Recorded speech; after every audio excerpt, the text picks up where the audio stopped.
Hello everyone, வீட்டில் எல்லோரும் சேஃபாக இருப்பீங்கன்னு நினைக்கிறேன். ஸோ இப்போ வந்துட்டு 10th ஸ்டாண்டர்ட் சோஷியலில் ஹிஸ்ட்ரி லெசன் 1 பார்க்க போகிறோம்.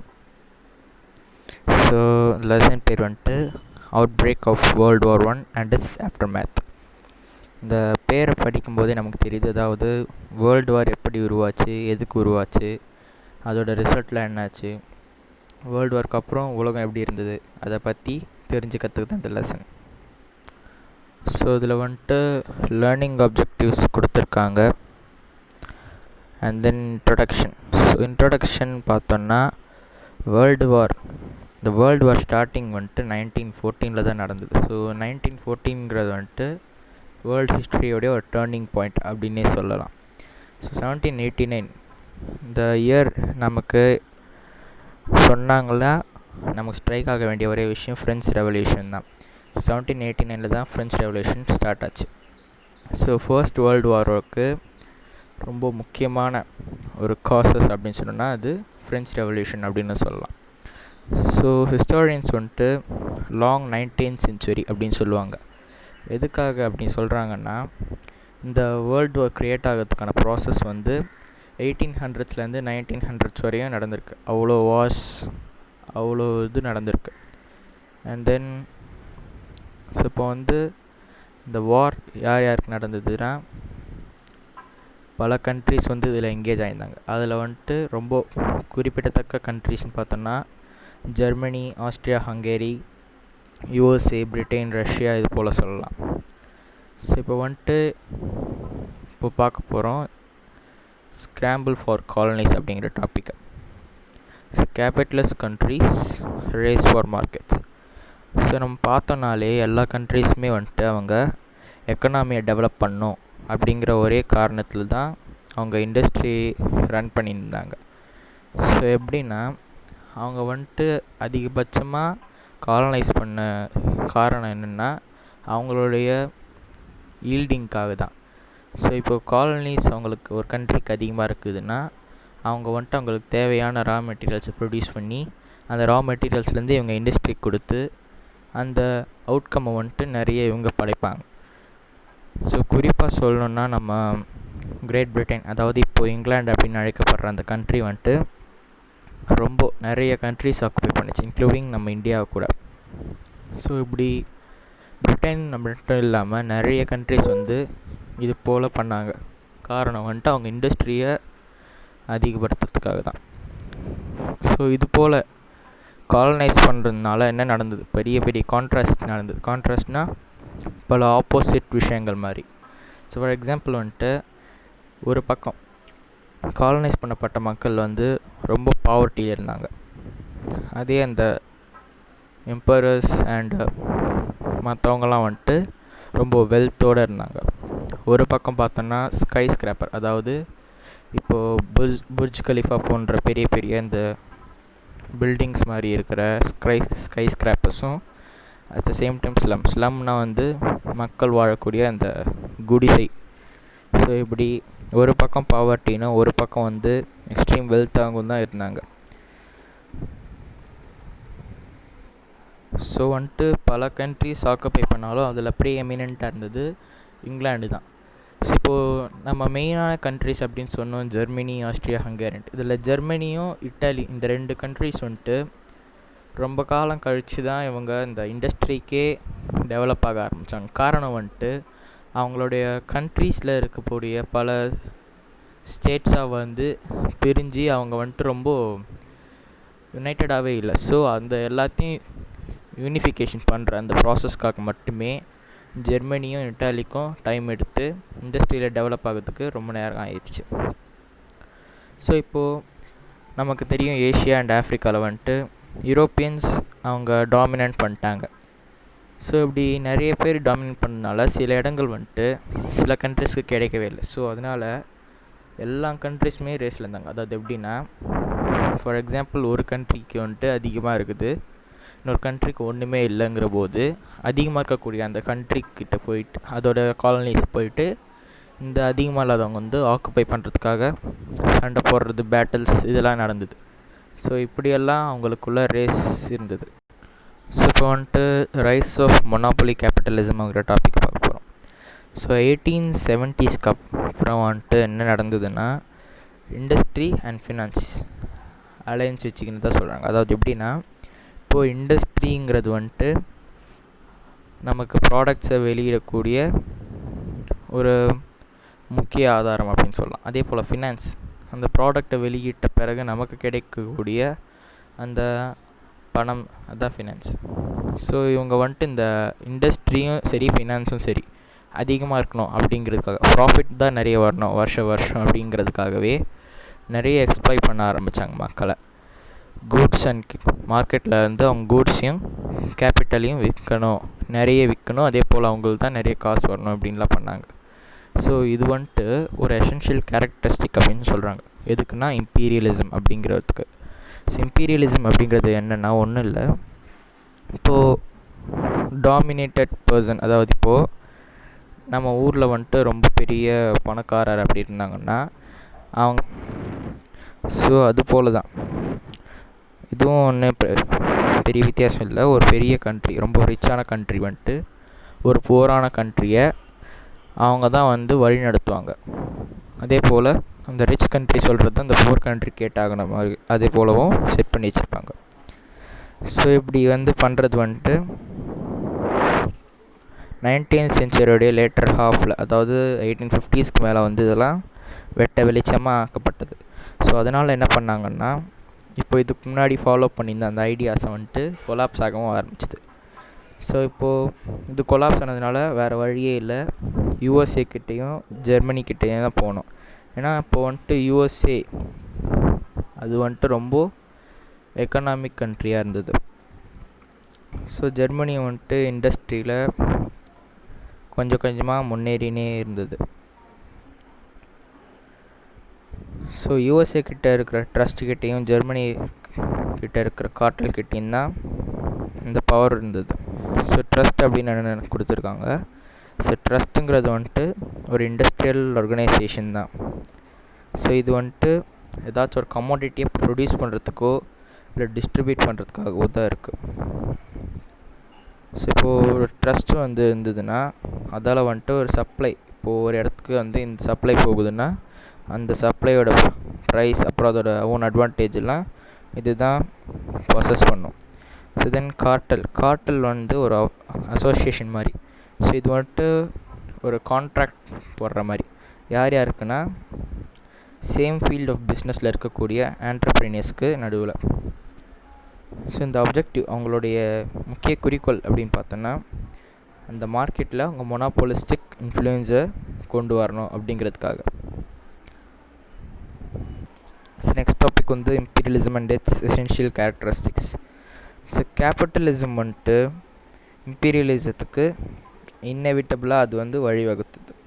ஸோ லெனின் அப்படிங்கிற ஒருத்தர் வந்துட்டு என்ன சொல்கிறார் அப்படின்னா, இம்பீரியலிசம் தான் வந்துட்டு கேபிட்டலிசத்தோடைய ஒரு ஹையஸ்ட் ஸ்டேஜ் அப்படின்னு சொல்கிறார். ஸோ இப்போ மார்க்கெட் வந்து நமக்கு அதிக கூட்ஸ் வந்து ப்ரொவைட் பண்ணுது. காலனிஸ் வந்துட்டு, அதாவது அப்போ வந்துட்டு மார்க்கெட்டில் கூட்ஸ் ப்ரொடியூஸ் ஆகிறதுக்கான காரணமே காலனிஸில் ஒர்க் பண்ணக்கூடிய அந்த காலனைஸ்டு பீப்புள் தான். ஸோ காலனிஸ் இந்த கூட்ஸை விற்கிறதுக்கு மட்டும் இல்லாமல் வேறு ஒரு இதுக்கும் ஒர்க் பண்ணுறாங்க. எதுக்குன்னா மாஸ் ப்ரொடக்ஷன், அதாவது அதிகப்படியான ப்ரொடக்ஷனை செய்யறதுக்காகவும். எதுனா ரா மெட்டீரியல்ஸ் ப்ரொவைட் பண்ணுறதுக்கு. ஸோ ரா மெட்டீரியல்ஸ் ப்ரொவைட் பண்ணாங்கன்னா அது வந்துட்டு யார் வந்து அவங்கள காலனைஸ் பண்ணிருக்கிறாங்களோ அவங்களுக்கு தான் ப்ராஃபிட். ஸோ என்னென்ன மாதிரி பண்ணாங்கன்னா rubber, oil, nitrate, sugar, cotton இது போலலாம் செஞ்சாங்க.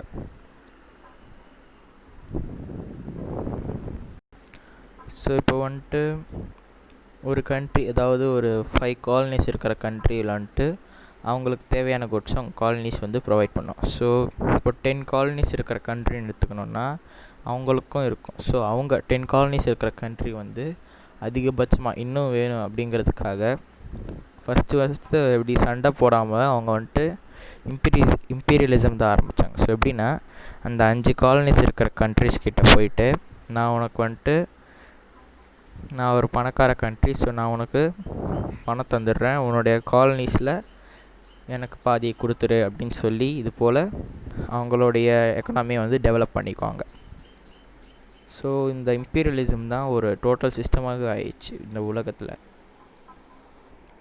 ஸோ இப்படி ஆகிட்ட பிறகு இம்பீரியலிசத்தில் வந்துட்டு நிறைய கண்ட்ரிஸ் டாமினேட் பண்ண ஆரம்பிச்சிது. ஸோ நிறைய கண்ட்ரிஸ் வந்து ரொம்ப ரிச் ஆனதுனால இம்பீரியலிசம் பண்ண முடியாத ஒரு காரணத்தினால்தான் மிலிட்டரிசம் டெவலப் ஆச்சு. ஸோ வார், இதுதான் வந்து வார்ஸோடைய காசஸ் அப்படின்னு சொல்லலாம்.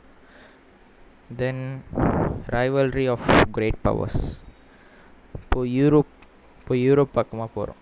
ஸோ 19th century, அதாவது 1800s அந்த காலகட்டத்தில் வந்துட்டு யூரோப்பியன் பவர் வந்து பல கண்ட்ரீஸை ஆக்குப்பை பண்ணிச்சு. ஃபார் எக்ஸாம்பிள் இந்தியாவை வந்துட்டு ஆக்குப்பை பண்ணாங்க. அதே போல் ஆஃப்ரிக்காவில் சில கண்ட்ரீஸ் இது போலலாம் பண்ணாங்க. ஸோ நம்ம வந்து பார்க்குறது 19th century, அதாவது 1800s இந்த காலகட்டத்தில் தான். ஸோ கொஞ்சம் வருஷம் கழித்து 1880 வந்துட்டு நிறைய ஏஷியன் கண்ட்ரிஸ் வந்து ஆக்குப்பை பண்ணிட்டாங்க யூரோப்பியன்ஸ். ஸோ இப்போ இருக்கிற ஒரே கான்டினென்ட் பார்த்தோன்னா அவங்கள பொறுத்த வரையும் ஆஃப்ரிக்கா. ஸோ 1881 1914 இந்த டியூரேஷனில் வந்துட்டு கொலனலிசமும் அண்ட் டிவிஷன், ஆக்குபேஷன் இதெல்லாம் ஆஃப்ரிக்காவில் நடந்தது. ஸோ ஜெர்மனியுடைய இந்த நான் சொன்ன மாதிரி ஃபஸ்ட் ஜெர்மனி வந்து யூனிஃபிகேஷனில் இருந்தாங்க. ஸோ அதனால் அவங்களுக்கு சீக்கிரத்தில் வர முடியல.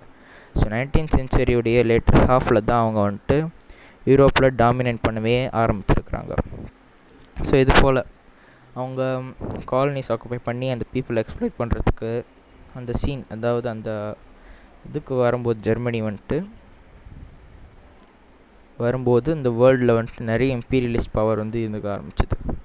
ஸோ எந்த இடமும் இல்லை இப்படி போய் நான் பணம் தரேன் அப்படின்னு சொன்னாலும் கேட்கறதுக்கு யாரும் இல்லை. ஏன்னா நிறைய கண்ட்ரிஸ் வந்து ரொம்ப ரிச்சாக இருந்தது. ஸோ அதனால் ஜெர்மனி என்ன பண்ண ஆரம்பித்தாங்கன்னா 1870, அதாவது மற்றவங்களோட பொசிஷனை வந்துட்டு எடுத்துக்கிறது, அதாவது மற்றவங்கக்கிட்ட இருக்கிற காலனிஸை சண்டை போட்டு எடுத்துக்கிற மாதிரி பண்ண ஆரம்பித்தாங்க.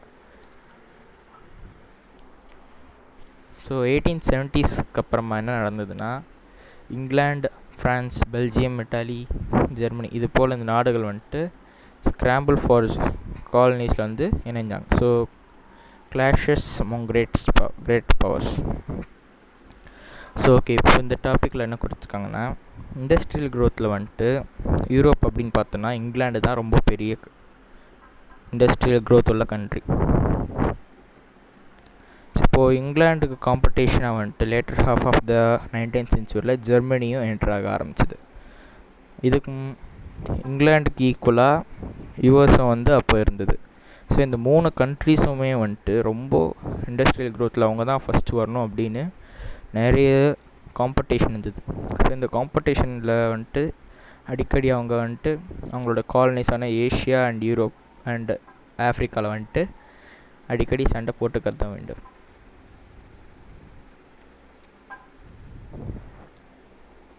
ஸோ இப்போ வந்துட்டு பார்க்க போகிற topic Asia, the rise of Japan. So இப்போ வந்து நம்ம யூரோப்பில் இருக்கக்கூடிய கண்ட்ரீஸ் அப்புறம் யூஎஸ் இது ரெண்டுத்தையும் தான் பார்த்துக்கிட்டு இருந்தோம். இப்போ வந்து நம்ம இருக்கக்கூடிய இந்த ஏஷியா பக்கம் வரும். ஸோ ஏஷியாவிலேயே ரொம்ப லாங்காக இருக்கக்கூடிய கண்ட்ரீஸில் ஒன்று வந்து ஜப்பான் அப்படின்னு சொல்லலாம். ஸோ ஏஷியாவில் வந்துட்டு மெய்ஜி ஈரா, அதாவது ஜப்பானில் வந்துட்டு அவங்களுடைய காலகட்டமாக வச்சுருக்காங்க மெய்ஜி ஈராங்கிறது. ஸோ மெய்ஜி ஈராங்கிறது எப்போது இனிஷியேட் ஆகி முடியுதுன்னா 1867 1912 வரைக்கும். ஸோ இப்போ வந்துட்டு இவங்களுக்குள்ள ஃபியூடலிசம் இருக்குது. ஃபியூடலிசம்னால் அதாவது கிங்கு தான் ஃபஸ்ட்டு, நெக்ஸ்ட்டு அவங்களுக்கு கீழே இருக்கிற மந்திரிகள், அமைச்சர்கள்லாம் வந்துட்டு second, and then bishops. So bishops அவங்கள பாதுகாக்கக்கூடியவங்க வந்து தேர்ட் பிளேஸ், அண்ட் லாஸ்ட்டாக அவங்களுக்கு கீழே ஒர்க் பண்ணுறவங்கள வந்துட்டு ரொம்ப கீழ்த்தனமாக நினச்சாங்க. ஸோ இது வந்துட்டு அவங்க ஜப்பானில் அப்போ கூட இருந்தது. ஸோ இப்படி இருந்தவங்க வந்துட்டு ஒரு சமயத்தில் மற்ற கண்ட்ரிஸ் இவ்வளோ டாமினேட்டடாக இருக்கிறாங்க, நம்ம ஏன் இப்படி இருக்கக்கூடாது அப்படிங்கிறதுக்காக டாமினேட்டாக இருந்த அந்த வெஸ்டர்ன் கண்ட்ரிஸ், அதாவது யூரோப்பில் இருக்கக்கூடிய ஜெர்மனி, இட்டாலி அண்ட் இங்கிலாந்து இது போல் கண்ட்ரிஸை பார்த்து இமிட்டேட் பண்ணாங்க, அதாவது காப்பி அடித்தாங்க அவங்க பண்ணுற எல்லாத்தையுமே. ஸோ அவங்க வந்து western education, missionary, army, navy எல்லாத்தையுமே காப்பி பண்ணாங்க அவங்களுடைய ஸ்டைல்லையே, அதாவது வெஸ்டர்ன் பவர்ஸோட ஸ்டைல்லையே. ஸோ இப்படி பண்ணதுனால வந்துட்டு அவங்களும் சீக்கிரமாகவே ஒரு இண்டஸ்ட்ரியலிஸ்ட் பவராகவே ஆகிட்டாங்க. ஸோ இந்த இம்பீரியலிஸ்டிக் அக்ரேஷனில் பார்த்தோன்னா ஜப்பான் வந்து யூரோப்பை தான் ஃபாலோ பண்ணுச்சு. அதாவது இந்த யூரோப்பியன் கண்ட்ரிஸை தான் ஃபாலோ பண்ணுச்சு. எதுக்குன்னா மற்ற காலனிஸ் ஆக்குபை பண்ண. ஸோ 1894 வந்துட்டு ஜப்பான் வந்துட்டு என்ன பண்ணுதுன்னா சைனா, த கிரேட்டஸ்ட் சைனாவை வந்துட்டு வாருக்கு கூப்பிடுது. ஸோ சைனா நமக்கு எல்லாம் தெரியும், ரொம்ப பெரிய கண்ட்ரி, இந்தியாவுக்கு பக்கத்துலேயே இருக்குது. ஸோ சைனாவை வந்துட்டு அட்டாக் பண்ணணும் அப்படிங்கிறதுக்காக, தோக்கடிக்கணும் அப்படிங்கிறதுக்காக ஜப்பானும் இறங்குது.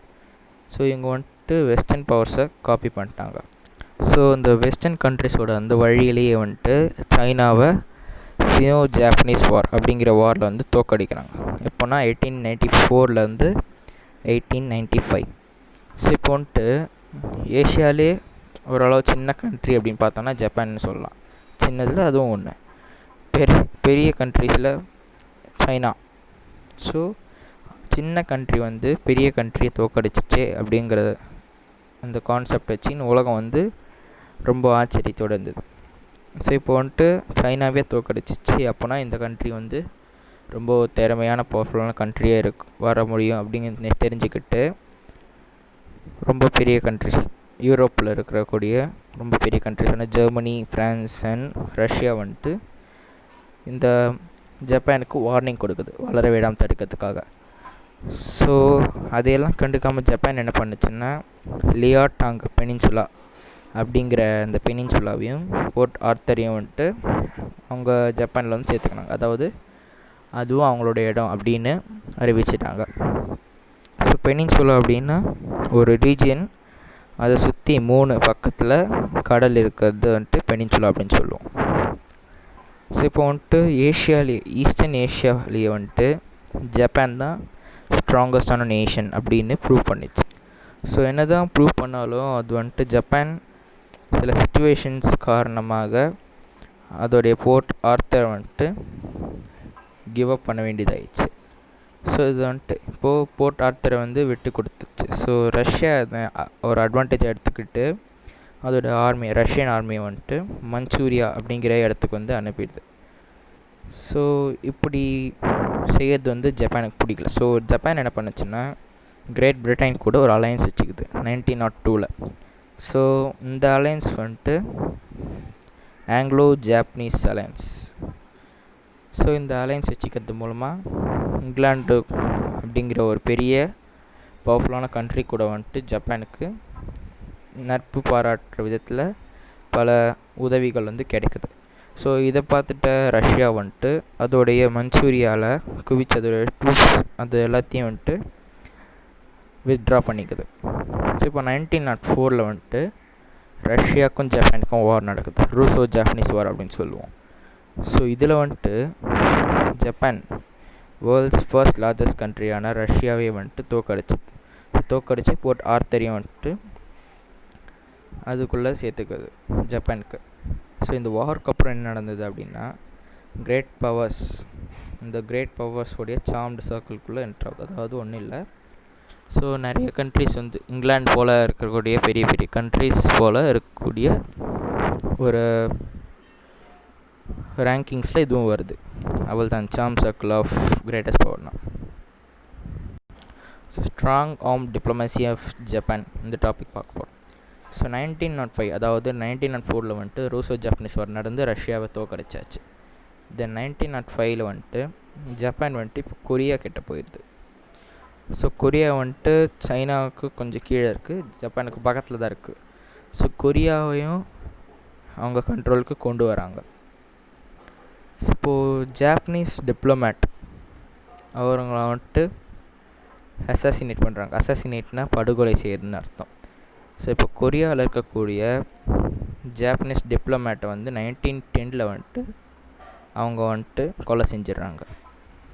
ஸோ இப்படி இங்கே 1910 இது நடந்ததுன்னா 1912 வந்துட்டு சைனாவோடைய கடைசி டைனாஸ்டி அப்படின்னு சொல்லலாம். ஸோ இது வந்துட்டு மஞ்சு டைனாஸ்டி.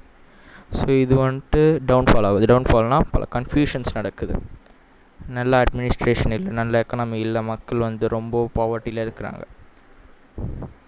ஸோ இதனால் வந்துட்டு அவங்களுடைய டைனஸ்டி மஞ்சு டைனஸ்டி வந்து டவுன்ஃபால் ஆகிடுது 1912. ஸோ இப்படி டவுன்ஃபால் ஆகிடுச்சு. ஸோ பக்கத்துலேயே தான் இருக்குது ஜப்பானும், சைனாக்கு பக்கத்தில். ஸோ அதனால் இவங்க அட்வான்டேஜ் எடுத்துக்கிட்டு போயிடுறாங்க அங்கே. ஸோ அங்கே வந்துட்டு ஜெர்மன்னா ஜெர்மனி நாடு தான் குறிக்கும். ஸோ ஜப்பான் வந்துட்டு அவங்களுடைய எக்ஸ்பேன்ஷன் பண்ணிக்கிறதுக்கு ஆசைப்பட்றாங்க சைனாவில். ஸோ அதனால் ஜெர்மன் வந்து ஷான்டாங், அதாவது ஜப்பானில் ஷான்டாங்கில் இருந்து அந்த ரைட்ஸ் ஷான்டாங்லேருந்து ஜப்பான் வரைக்கும் இருக்கக்கூடிய ஜெர்மன் ரைட்ஸ் வந்துட்டு அவங்க டிமாண்ட் பண்ணுறாங்க, இது போல் எங்களுக்கு கொடுத்துருங்க அப்படின்ட்டு.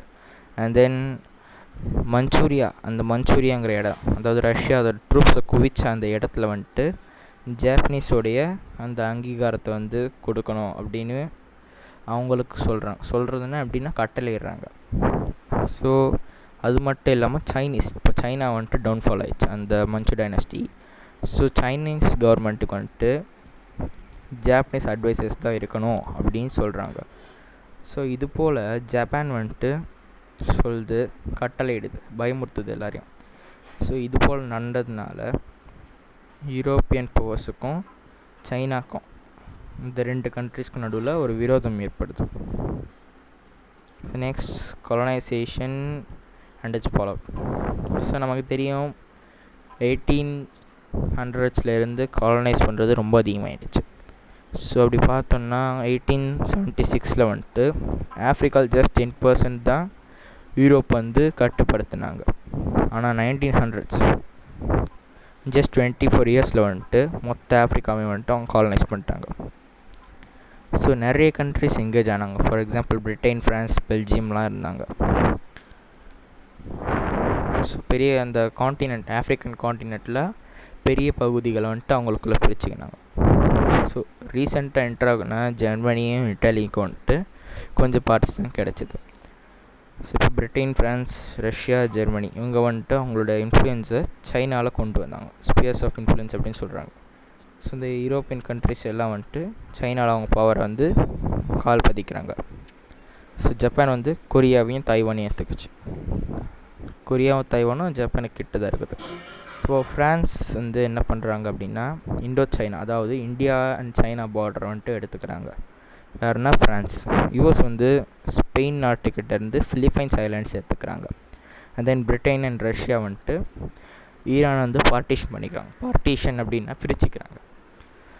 ஸோ ஈரான் கண்ட்ரி இது வந்துட்டு ஒரு ஏஷியன் கண்ட்ரி தான். இது வந்துட்டு அவங்க பிரித்து எடுத்துக்கிறாங்க, பிரிட்டன் அண்ட் ரஷ்யா. ஸோ வந்துட்டு ஆஃப்ரிக்காவில் வந்துட்டு அவங்க 1876 10% தான் இருந்தது. 1900s மொத்தமாக ஆக்குபை பண்ணிட்டாங்க. ஸோ இப்படி பண்ணாங்க, இவ்வளோ சீக்கிரத்தில் மொத்தமாக ஆக்குபை பண்ணிட்டாங்க. நிறைய பாடுபட்டிருக்கணும்.